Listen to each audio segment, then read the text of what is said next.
ಕೆಲವ್ರು ಹೇಳ್ತಾರೆ ನನಗೆ ಇರೋಕ್ಕಾಗೋದೇ ಇಲ್ಲ, ನನಗೆ ಅಡ್ಜಸ್ಟ್ ಮಾಡ್ಕೊಳಕ್ಕಾಗ್ತಾನೇ ಇಲ್ಲ, ಎಷ್ಟು ಅಡ್ಜಸ್ಟ್ ಮಾಡಿಕೊಂಡು ನಂದೆಲ್ಲ ಪೂರ್ತಿ ಆಗೋಯ್ತು ಕೊಟ್ಟು ಏನು ಮಾಡಿದ್ರೂ ಆಗಲ್ಲ, ಎಷ್ಟು ಅಂತ ಅಡ್ಜಸ್ಟ್ ಮಾಡ್ಕೊಳ್ಳೋದು. ನಾನು ನೋಡಿದೆ, ಹೀಗೆ ಅಡ್ಜಸ್ಟ್ ಮಾಡಿಕೊಂಡೆ, ಅದು ಅಡ್ಜಸ್ಟ್ ಮಾಡಿಕೊಂಡೆ, ಇದು ಅಡ್ಜಸ್ಟ್ ಮಾಡಿಕೊಂಡೆ ಅಂತ ಒಂದು ದೊಡ್ಡ ಲಿಸ್ಟೇ ಇಟ್ಕೊಂಡಿದ್ದಾರೆ. ಶುರು ಮಾಡುವಾಗಲೇ ಜೀವನನ ಅಡ್ಜಸ್ಟ್ ಮಾಡ್ಕೊಳ್ಳೋಕ್ಕಲ್ಲ. ಅಡ್ಜಸ್ಟ್ ಅಂದರೆ ಅರ್ಥ ಅದಲ್ಲ, ಹೊಂದ್ಕೊಂಡು ಹೋಗು ಅಂದರೆ ಅಡ್ಜಸ್ಟ್ ಅಂತಂದರೆ ಬೇರೆ ಅರ್ಥ. ಮದುವೆ ಮಾಡ್ಕೊಂಡ್ಮೇಲೆ ಅದಕ್ಕೆ ಬೇರೆ ಅರ್ಥ. ಅಡ್ಜಸ್ಟ್ ಅಂದರೆ ಏನೋ ಒಂದು ಕ್ಲಾಶ್ ಬರುತ್ತೆ, ನೀವು ಅದನ್ನು ಅಡ್ಜಸ್ಟ್ ಮಾಡ್ಕೊಂಡು ಹೋಗೋದು ಅಂದರೆ ಸುಮ್ಮನಿರೋದು ಅಂತಲ್ಲ.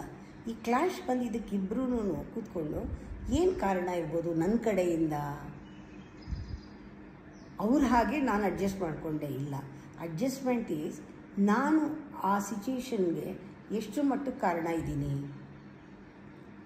ಕಾರಣ ಇರ್ತೀನೋ ಇಲ್ವೋ ಗೊತ್ತಿಲ್ಲ, ಎಷ್ಟರ ಮಟ್ಟಕ್ಕೆ ಕಾರಣ ಇದ್ದೀನಿ ಅಂತ ನೋಡಿದ್ರೆ ಸಾಕು, ಅದಕ್ಕೆ ಜವಾಬ್ದಾರಿ ಬರುತ್ತೆ.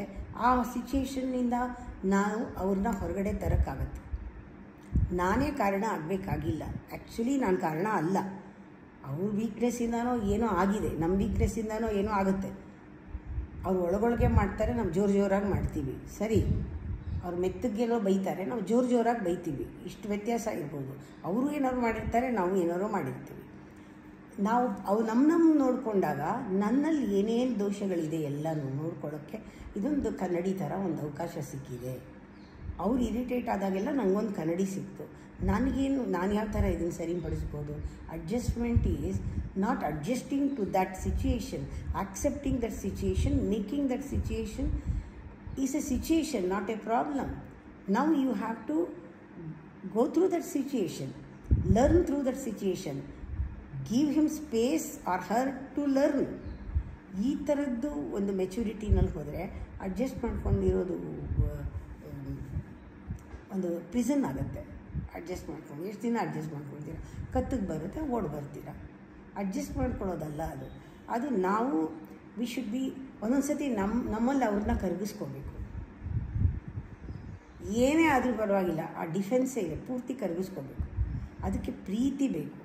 ಪ್ರೀತಿ ಒಂದೇ ಇಬ್ಬರನ್ನ ಸೇರಿಸೋಕ್ಕೆ, ಅದು ಮೌಲ್ಡ್ ಮಾಡೋಕ್ಕೆ, ನಮಗೆ ಇಷ್ಟ ಬಂದಂಗೆ ಮಾಡೋಕ್ಕೆ 100% ಲವ್, ನಾಟ್ ವ್ಯಾಮೋಹ.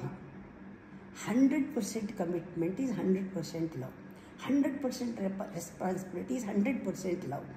ಇಲ್ಲಿ ಬೇಕಾಗಿರೋದು ಪ್ಯೂರ್ ಎಮೋಷನ್. Pure emotion. ಹೇಗೆ ದೇವ್ರ ಎದುರು ನಿಂತ್ಕೊಂಡ್ರೆ ಭಕ್ತಿ ಅಂತೀವೋ ಹಾಗೆ ಹೆಂಡತಿ ಎದುರು ನಿಂತ್ಕೊಂಡ್ರೆ ಪ್ರೀತಿ ಅನ್ನಬೇಕು. ಎರಡೂ ಒಂದೇ. ಗಂಡನ ಎದುರು ನಿಂತ್ಕೊಂಡ್ರೆ ಪ್ರೀತಿ, ಅದು ಭಕ್ತಿನೇ. ಮಕ್ಕಳೆದುರು ನಿಂತ್ಕೊಂಡ್ರೆ ಪ್ರೀತಿ, ಅದು ಭಕ್ತಿ. ಆ ಪ್ರೀತಿ ಅನ್ನೋದು ವ್ಯಾಮೋಹದಲ್ಲಿ ಇರಬಾರ್ದು. ಹೆತ್ಬಿಟ್ನಲ್ಲ ನೋಡ್ಕೋಬೇಕು, ಕಟ್ಕೊಂಬಿಟ್ನಲ್ಲ ನೋಡ್ಕೋಬೇಕು. ಯಾಕಾದರೂ ಇದಾರು ಅನಿಸ್ಬಿಡುತ್ತೆ. ಆವಾಗ ಇಲ್ಲಿಗೆ ತನಕ ಬರೋಕ್ಕೆ ನಮ್ಮ ಅಹಂಕಾರನೇ ಕಾರಣ. ಅಂದರೆ ನಾವು ಅಡ್ಜಸ್ಟ್ ಮಾಡ್ಕೊಂಡಿದ್ರೇ ಹಿಂಗಾಗೋದು. ಅಡ್ಜಸ್ಟ್ ಮಾಡ್ಕೊಳ್ಬಾರ್ದು. ನಾವು ಅಡ್ಜಸ್ಟ್ಮೆಂಟ್ಗೆ ಬೇರೆ ಅರ್ಥ ತೊಗೊಂಬರ್ಬೇಕು. ಅಡ್ಜಸ್ಟ್ ಅನ್ನೋದು ಸರಿ ಇಲ್ಲ, ಕಾಂಪ್ರಮೈಸ್ ಅನ್ನೋದು ಸರಿ ಇಲ್ಲ, ಪನಿಷ್ಮೆಂಟ್ ಆಗುತ್ತದು. ನಾನು ಕಲಿತಾ ಇದ್ದೀನಿ ಅಂತ, ನಾನು ಕಲಿತಾ ಇದ್ದೀನಿ ಇಲ್ಲಿ, ನಾನು ಬೆಳೀತಾ ಇದ್ದೀನಿ ಇಲ್ಲಿ, ನನ್ನ ಹೊಸ ಮುಖನ ನಾನು ನೋಡ್ತಾ ಇದ್ದೀನಿ, ನಾನು ಎಂಥ ಸಿಚುಯೇಷನ್ ಚಾಲೆಂಜನ್ನು ನಾನು ಗೆಲ್ತೀನಿ. ಗೆದ್ದು ಗೆದ್ದು ಗೆದ್ದು ಗೆದ್ದು ನಾವು ನಿಭಾಯಿಸ್ಬೇಕು. ಸೋತು ಗೆದ್ದು ಸರೆಂಡ್ರ್ ಆಗಬೇಕು, ಗೆಲ್ಲಬೇಕು, ಸರೆಂಡ್ರ್ ಆಗಿಬಿಟ್ಟು ಗೆಲ್ಲಬೇಕು, ಅದೇ ಇರೋದು.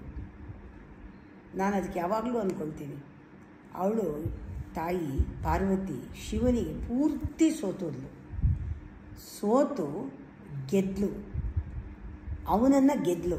ಅವನು ಇವಳು ಭಾಗ ಆಗಿಬಿಟ್ಟ, ಅವಳಿಗೆ ಅಧೀನಕ್ಕೆ ಬಂದುಬಿಟ್ಟ. ಅಷ್ಟರ ಮಟ್ಟಿಗೆ ಅವಳು ತನ್ನನ್ನು ಕೊಟ್ಟಳು.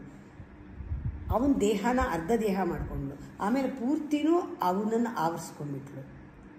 ಅವನು ಬೇರೆ ಅಲ್ಲ, ಅವಳು ಬೇರೆ ಅಲ್ಲ ಅನ್ನೋಂಗೆ ಅವಿನಾಭಾವ ಆಗೋಯ್ತು. ಇದೆಲ್ಲನೂ ಏನೇನು ಓದ್ತೀವೋ, ಏನೇನು ಕೇಳ್ತೀವೋ, ಏನೇನು ಮಾಡ್ತೀವೋ ನಮ್ಮ ಜೀವನದಲ್ಲಿ ಅದನ್ನು ಅಳವಡಿಸ್ಕೊಳ್ಬೇಕು. ಅಟ್ಲೀಸ್ಟ್ 1%.